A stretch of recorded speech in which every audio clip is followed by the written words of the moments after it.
Salut les gones et bienvenue sur la chaîne du Papapa. Vous allez assister au premier épisode d'une série sur Stellaris. Si je fais ce doublage maintenant, c'est parce que j'ai complètement merdé avec le son lorsque j'ai fait le stream. Donc je vais vous commenter ça en direct pour que vous arriviez à peu près à suivre ce qui se passe, pour comprendre quelle est la suite de toute cette fantastique partie qui se fait avec le mode gigastructure notamment. Alors là, on va commencer par la création, bien sûr, de l'espèce.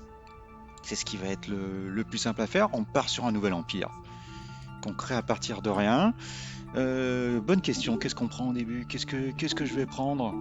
Eh ben, on va partir sur les humanoïdes, hein. C'est quand même le truc le plus simple à prendre. Le nom de l'espèce. Laissons le hasard faire les choses. Albanian, Albanian, oui, Albanian ou Albanian. Ça va très bien ça. On va partir là-dessus. Alors après, la question, qu'est-ce qu'il faut choisir comme genre? Genre par défaut. On s'est pas pris la tête. J'ai laissé tel quel. Ensuite, les noms. Alors, qu'est-ce qu'on va prendre comme nom? Il y a beaucoup de choix. Comme d'habitude, je crois que je n'ai pas été très, on va dire, imaginatif. Le but, c'est de rester avec ce qu'il y a de plus simple à faire, hein. On va rester comme ça. Sachant que de toute façon, j'ai pas tous les DLC, hein, comme vous pouvez le voir sur la droite. Qu'est-ce que tu veux que je te dise? Vraiment, on peut pas tout avoir, il y en a déjà pas mal, mais il en manque quand même quelques-uns. Donc, bonne question, c'est le nom des personnalités, les noms des planètes, un peu, parce que là, je crois que il y avait des noms qui étaient un peu bizarres. Donc, qu'est-ce qui va être choisi? Ça, c'est une bonne question. Je suis resté un long moment dessus quand même, hein, vous trouvez pas? De toute façon, on va bien y arriver, au bout d'un moment, on va bien arriver à faire un choix. Liste des noms. On part sur suivant. Alors comme vous pouvez le voir, il y a encore des problèmes avec le curseur qui n'apparaît pas. Ou alors ça, je ne sais pas du tout d'où ça vient. Pourquoi est-ce qu'il y a des problèmes comme ça? Humanoïde 1, oui, je pense qu'on va rester là-dessus, hein. Papa, si vous pouviez passer à la suite. Je sais pas du tout ce que je racontais, mais c'était vraiment très très long, hein. Oui, quand même, hein, on essaye de regarder un peu ce qu'il pouvait y avoir comme humaine ONU. Ouais, on va partir là-dessus. Ouais, comme quoi c'était pas la peine de passer autant de temps dessus. Au niveau des traits, dans un second temps, d'abord on va regarder un peu qu'est-ce qu'on va faire comme autorité, comme éthique. Si je dis pas de bêtises, je suis parti sur du pacifiste matérialiste. Il doit y avoir quelque chose dans le genre. Fanatiquement matérialiste. Et oui, hein, c'est un peu le monde dans lequel on vit. On veut à tout prix le dernier iPhone, on veut à tout prix le dernier Android, on veut à tout prix le dernier tout, hein, quelque part. Égalitariste, oui aussi. Égalitariste, ça peut être pas mal. Donc finalement, qu'est-ce que je prends alors? Xénophobe, non, on va peut-être éviter, ça serait quand même un peu compliqué. Xénophile, ouais, c'est mieux des xénophiles. Donc fanatiquement égalitariste. Et xénophile, je crois que ça a été plutôt pacifiste à la fin finalement. Comme ça a permis quand même de pouvoir être en harmonie avec tous ses voisins, vous le verrez plus tard. Voilà, merci d'avoir enfin choisi. Et au niveau des civismes, alors, qu'est-ce qu'on prend, papa? Hein? Ah oui, hein, c'est compliqué à trouver, à choisir, hein. Ah, c'est bien d'avoir, voilà, de pouvoir faire, de produire de l'alliage, de produire du minéral, des minéraux, enfin minéral, des minéraux. Donc, qu'est-ce qu'on prend? Qu'est-ce qu'on prend? On ne sait pas. On ne sait pas. D'abord, on veut voir l'origine. Et oui. Donc, il y a beaucoup d'origines, hein. Ça, c'est le mode gigastructure qui amène énormément de nouvelles origines. Et là, le but, c'est de partir loin sur une île qui donne accès à une gigastructure qui s'appelle l'IDHE et qui permet de créer des nouveaux systèmes stellaires à partir de rien. Il les met en marge de la galaxie principale. Et donc là, on est justement en marge de la galaxie principale. Donc il y a beaucoup d'autres choses qui sont très intéressantes, hein. Bon, bien sûr, il y en a certaines auxquelles je n'ai pas accès parce que je n'ai pas tous les DLC, hein. oui, partir d'un monde mort, un monde mortel même, Deathworld. Ouais, on peut partir sur un monde plat, hein, ça peut faire plaisir aux platistes, tout ça. Donc on revient les civismes, on ne sait pas, hein. Donc on va se remettre sur les traits. Intelligente, ouais, ça j'aime bien, ça c'est pour booster la recherche. Ça va servir, hein. Ça va servir malgré le retard considérable qui va être pris dans cette partie. Voilà, être intelligent c'est quand même pas mal. Il va falloir prendre des malus aussi également, parce que sinon on peut prendre qu'un bonus, hein. On va pas très loin. Donc il va falloir prendre autre chose. Suspense, suspense insoutenable. Qu'est-ce que j'ai pu bien choisir à ce moment-là? J'ai tout noté de côté, hein, mais là c'est pour qu'on reste dans le rythme, hein. C'est le truc qui est le plus important, hein, c'est d'être dans l'expectative, d'être dans le suspense, qui est insoutenable. Dépensier, indiscipliné, oui, oui, oui. Ouais, il y a ce côté un peu français, ouais, d'avoir mis quelque chose d'indiscipliné et économe. Donc ça c'est un bonus, de faire un peu des économies, mais pas sûr que je reste là-dessus. Je suis d'une hésitation. Ouais, c'est très difficile, hein, on ne sait pas, hein. De toute façon, on a tendance à toujours prendre un peu les mêmes choses et rarement des espèces qui soient avec des malus tellement difficiles qu'on n'arrive plus à jouer. Ce qui pourrait être fait d'ailleurs, hein, mais on aime bien se mettre des petits boosts dans Stellaris, hein. C'est surtout le but principal. Alors, est-ce qu'on reste sur économe? Moi, nomade, ça sert pas plus, ça sert pas à grand chose. Surtout que, vous le verrez, avoir des planètes, c'est compliqué. Bah là, on ne peut plus les choisir, bien sûr. On peut pas être, a priori, indiscipliné et docile, et on ne peut pas être dépensier et économe. Et donc, je pense qu'on reste là-dessus. Non. Ah là là, l'esprit de décision, hein, c'est quand même quelque chose. Ah, il y a tellement de possibilités. C'est ça qui est compliqué avec Stellaris, hein. Avant de pouvoir lancer la partie, il y a tellement de choses que l'on peut modifier. Alors, est-ce qu'on met faible? On va pas mettre faible. C'est déjà pas mal, un malus, hein. Deux bonus, un malus, ça fait un bon équilibre, même si effectivement on pourrait mettre encore un point de trait restant et qu'on peut mettre encore deux traits. Euh, donc ça serait possible, hein. Ça serait largement possible. Mais ça coûte trop cher. Talentueuse, apprend lentement, apprend lentement, apprend vite finalement, hein. Économe et apprend vite. Comme ça permet de gagner de l'expérience plus rapidement pour les personnalités qui nous rejoignent. Ensuite, le monde natal. Eh ben, comme vous pouvez le voir avec l'un des autres modes qui rajoute énormément de mondes possibles, là on peut se retrouver à quelque chose de complètement gueudin.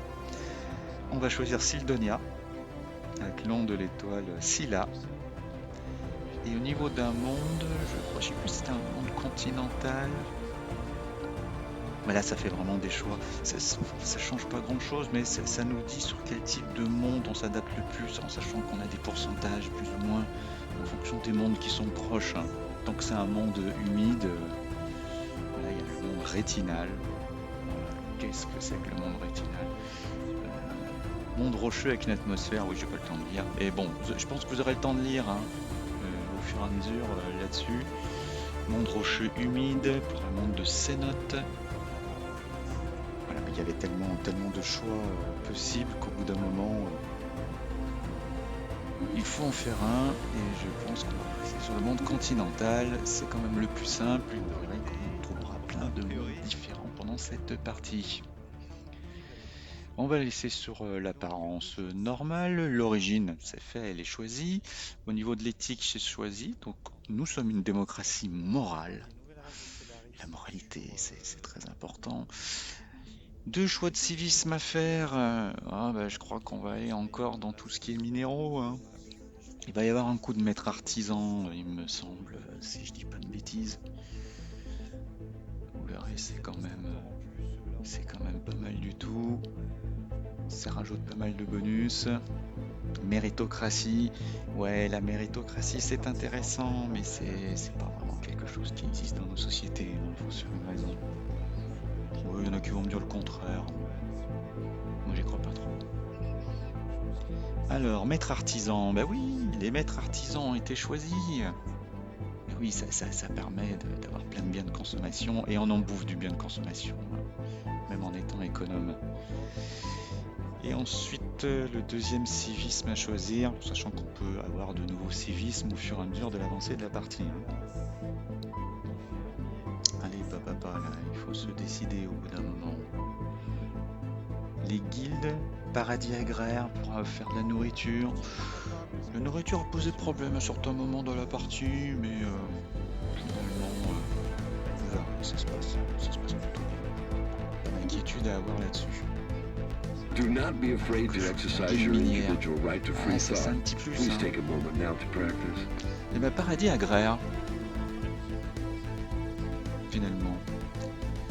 Au niveau de la voix, on laisse égalitariste. Égalitariste jusqu'au bout. Gardez les voix qui vont bien. Paradis agraire finalement, pour faire de la bouffe. Oui, c'était pour essayer d'avoir le plus de population possible pour se multiplier. Donc la confédération albanienne. Là-dessus, le drapeau. Alors ça aussi, les drapeaux.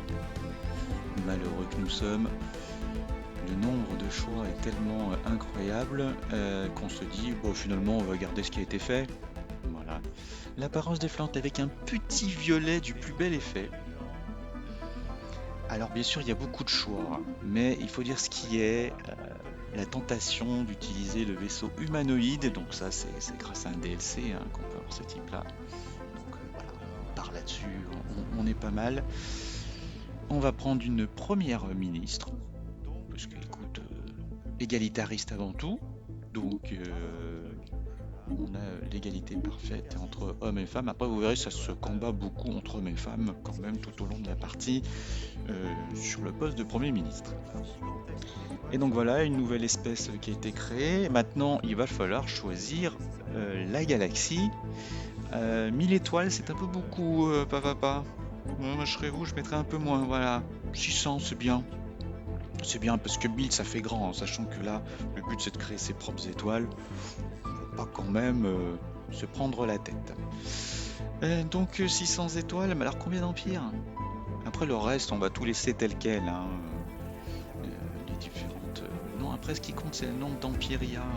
S'il y a des IA avancées, des empires déchus, des empires maraudeurs, la gravité des crises aussi. La difficulté en tout cas sera bien amiral. En tout cas. Donc là, je regardais à nouveau les possibilités parce que là il y en a tellement. Bon ben je me suis mis en Iron Man, mais ça c'était pas la meilleure des idées parce que l'Iron Man le problème c'est que ça sauvegarde automatiquement mais ça ralentit beaucoup le jeu. Ça aurait été mieux de pouvoir sauvegarder quand on le souhaite et puis de pouvoir revenir sur une sauvegarde lorsque on fait des tests qui partent mal. Mais bon, ça on va dire que c'est la mauvaise foi habituelle du personnage. C'est toujours la faute soit du logiciel, soit des personnes, mais pas de soi-même. Alors, la difficulté, bah oui, amiral, ça va être amiral, pas encore grand amiral, on va essayer de voir comment on se fait manger sur la partie amiral, donc possibilité d'être détruit. Nombre d'empires 9, moi il me semble qu'on en a mis un peu plus, papa. Je me suis dit 9, c'est peut-être un peu juste, sachant qu'il y en a qui arrivent à popper au fur et à mesure, ça n'empêche pas d'avoir des nouveaux empires arrivés au fur et à mesure.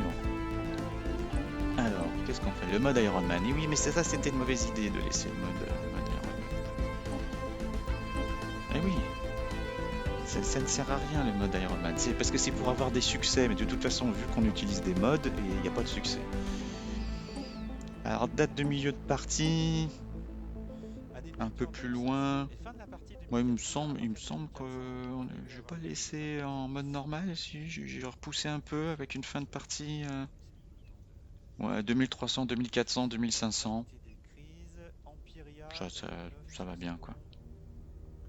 Après, la crise de milieu de partie, il me semble pas qu'elle soit bien arrivée pour l'instant, hein. Le type de crise est aléatoire en tout cas.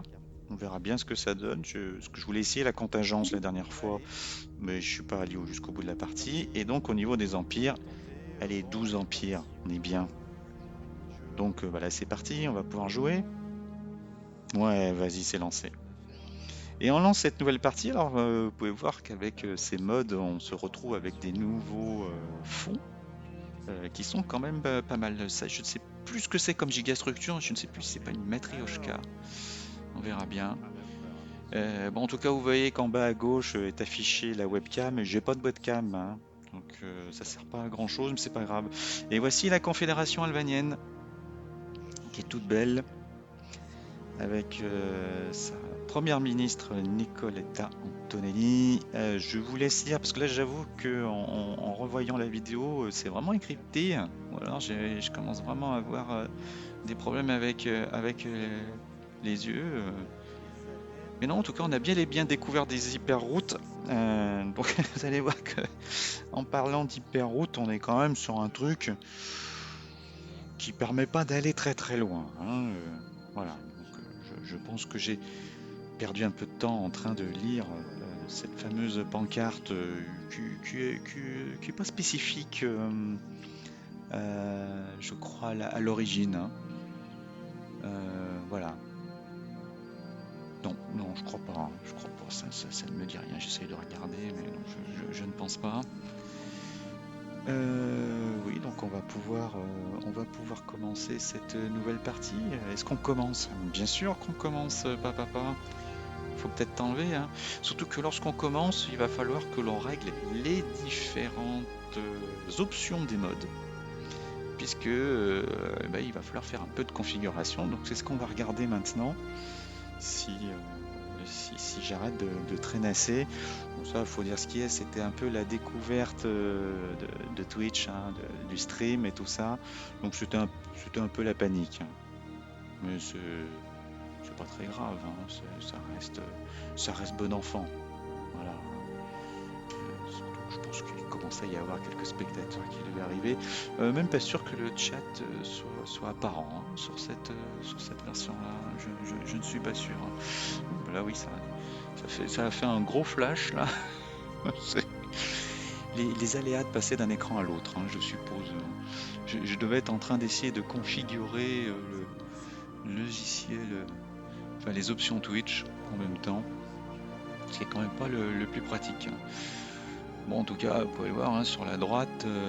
Donc, oui, il y a aussi un mode qui a été utilisé pour ceux qui connaissent un peu Stellaris.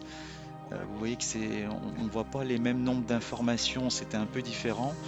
Donc c'est un mode qui a été utilisé que j'ai dû enlever au bout d'un moment puisque il me mettait une partie des textes en très très gros et c'était impossible d'accéder aux boutons de choix en fonction des événements qui arrivent dans Stellaris. Donc il a fallu que j'enlève. Mais après c'est très pratique parce que ça permet d'avoir beaucoup d'informations, plus d'informations, un peu mieux rangées, donc surtout en haut à gauche. Oh tiens, le curseur qui réapparaît. Oui, comme quoi, il était pas loin, hein. Mais je sais pas, a priori, il y a des soucis avec Twitch, hein, qui fait perdre le curseur de temps en temps. Bon, c'est pas le plus grave. En tout cas, pour l'instant, bah, qu'une seule planète, un seul chantier spatial, une seule flotte militaire, un vaisseau scientifique, un vaisseau constructeur. Papa, si vous êtes enfin prêt, on va peut-être pouvoir commencer, parce qu'il y a encore pas mal de paramétrages à faire. Si vous pouviez avancer, s'il vous plaît. Ah, enfin, merci quand même, on passe à la suite. Donc, voilà, donc, diversité des planètes, le Gulis Planet Modifiers et Gigastructure. Gigastructure sur lequel existe énormément d'options, mais que j'ai préféré laisser de base, hein, ce qui fait qu'on peut se prendre des crises de milieu de partie et de fin de partie qui sont assez violentes, mais je m'en rendrai compte bien plus tard. En tout cas, voilà, on laisse les planètes telles quelles, voilà, on met tout comme option de base. Voilà, là, on laisse tout au niveau de l'IDHE pour que ça puisse bien fonctionner. Donc on peut fabriquer des lunes de combat, entretien en influence des mégastructures. J'ai laissé cocher ça. Ouais, oui, je m'en rappelle pas. Il peut y avoir des épaves gigantesques. J'en ai trouvé une au bout d'un moment, mais il faut chercher très longtemps. Alors ça avantage un peu plus les IA hein, qui sont dans la galaxie principale, qui ont réussi à trouver des choses très très intéressantes. Voilà, on ne peut pas être gagnant tout le temps, puisque l'IDHE permet de créer, je le rappelle, des hyperlignes et des systèmes stellaires sur lesquels on peut trouver pas mal de choses. On peut trouver des planètes, on peut trouver des gigastructures, on peut trouver des monstres aussi. Ça, vous verrez que ça a été des très grands moments de solitude et de mauvaise foi, hein, parce que bien sûr, c'est le but un peu de cette chaîne, entre autres choses.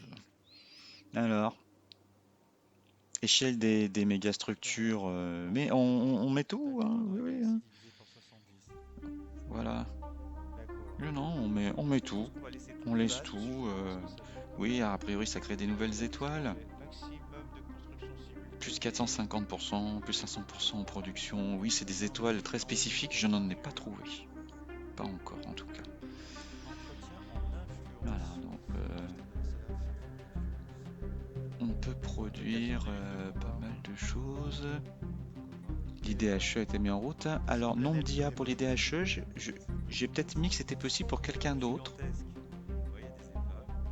Ou pour tout le monde. Je ne sais plus. Après avoir, parce que si d'autres commencent à avoir accès, ils vont pouvoir en fait créer des étoiles de mon côté. Pour l'instant, ce n'est pas le cas. Tant mieux, ça construit beaucoup d'autres mégastructures ou gigastructures, ou même des kilostructures, des petites mégastructures. Et les gigastructures sont vraiment immenses. Hein. Ça fait peut-être un peu ralentir le jeu, mais Stellaris, voilà. Il y a eu beaucoup d'optimisation quand même hein, par rapport à la toute première version. Et je vous rassure, hein, pour ceux qui veulent essayer, il faut regarder un peu des parties pour voir comment ça fonctionne et après on y arrive bien. Le noyau galactique, oui, on l'a laissé le noyau galactique. C'est possible d'y accéder au bout d'un moment, mais si on y accède, d'autres peuvent y accéder. Et là, il faut y aller avec des flottes costaudes. Là, je peux vous garantir qu'il y a du très costaud dans cette partie. Les empires déchus, oui, on a tout laissé. On a tout laissé, oui. Voilà, c'est beaucoup d'options. Hein, on se dit que si en fonction de ce qu'on active et désactive, ça va vraiment changer le jeu. Là, en mettant tout, pour l'instant, je ne me suis pas retrouvé avec beaucoup de choses bizarres. Pour l'instant, ça va. Les Imperium Félidés, oui. Et puis les chats, les blocs chats aussi, ouais, ça c'est. Voilà. Je sais pas d'où vient ce délire en tout cas qui a été fait de ces des félidés et des blocs chats. Mais en tout cas, c'est du costaud. De ce que j'ai pu en voir, c'est du costaud. Donc, ouais, ça ressemble à ça. Hein, ouais. Des chats en forme de bloc. Un clin d'œil à la blockchain. Je ne sais pas. C'est les blocs 4 en tout cas, donc bloc chat ça marche. Donc on confirme les paramètres. Ensuite, les modificateurs de planète. Donc il me recommande quand même de laisser par défaut. L'âge de la galaxie, il y avait la possibilité de le changer. Je préférais laisser par défaut, même si j'ai regardé un peu ce que ça donnait. Voilà, on commence le jeu. Le jeu est commencé et puis on se dit à très bientôt pour la suite. Merci à tous.